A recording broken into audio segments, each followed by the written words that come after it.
I do not want you to be afraid of what is under this cloth. There's no need to be afraid. As a matter of fact, what is under this cloth is going to make your life so much easier once you know how to use it. And that's where I come in.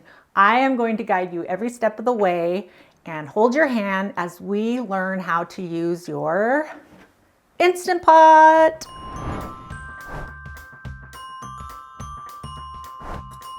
I want you to have confidence in trying new recipes because there are so many Instant Pot recipes out there, and there are some amazing ones. It's amazing how many things you can do in this little baby.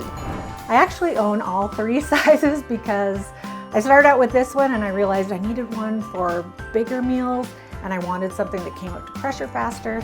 Instant Pots have a slow cook program, so really you could get rid of your slow cooker because you can use this as a slow cooker. It also has this safety lid lock. So once it's locked in place and it comes up to pressure, it will allow you to unlock it.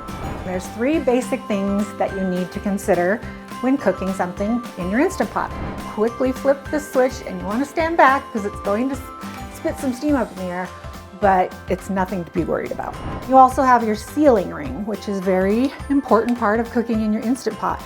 It comes out easily to clean and to deodorize. I like to refer to our cheat sheet, which you will have also in a printable form to put on your refrigerator.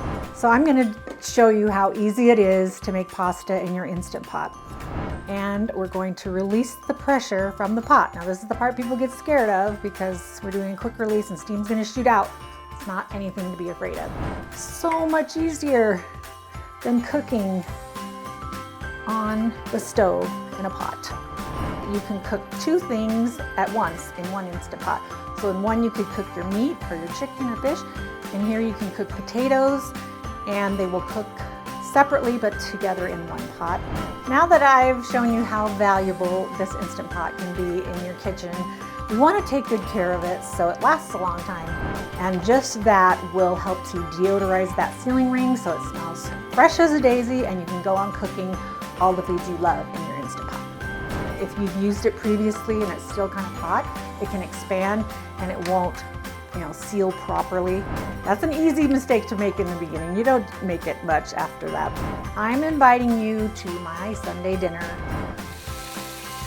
So these have been sauteing for a couple of minutes and they're about ready to turn over. They got a nice little brown caramelization on them. I'm going to share a secret with you. It's my mom's secret barbecue sauce. So easy and such a crowd pleaser. Now that we've learned everything we need to know about cooking our Instant Pot, you can make a Sunday dinner like this too. Whether you already have an Instant Pot at home and you have questions, or whether you're thinking about buying one, or whether you bought one and it's still sitting in the box, you know who you are. This course will answer all the questions that you have and make you an Instant Pot pro.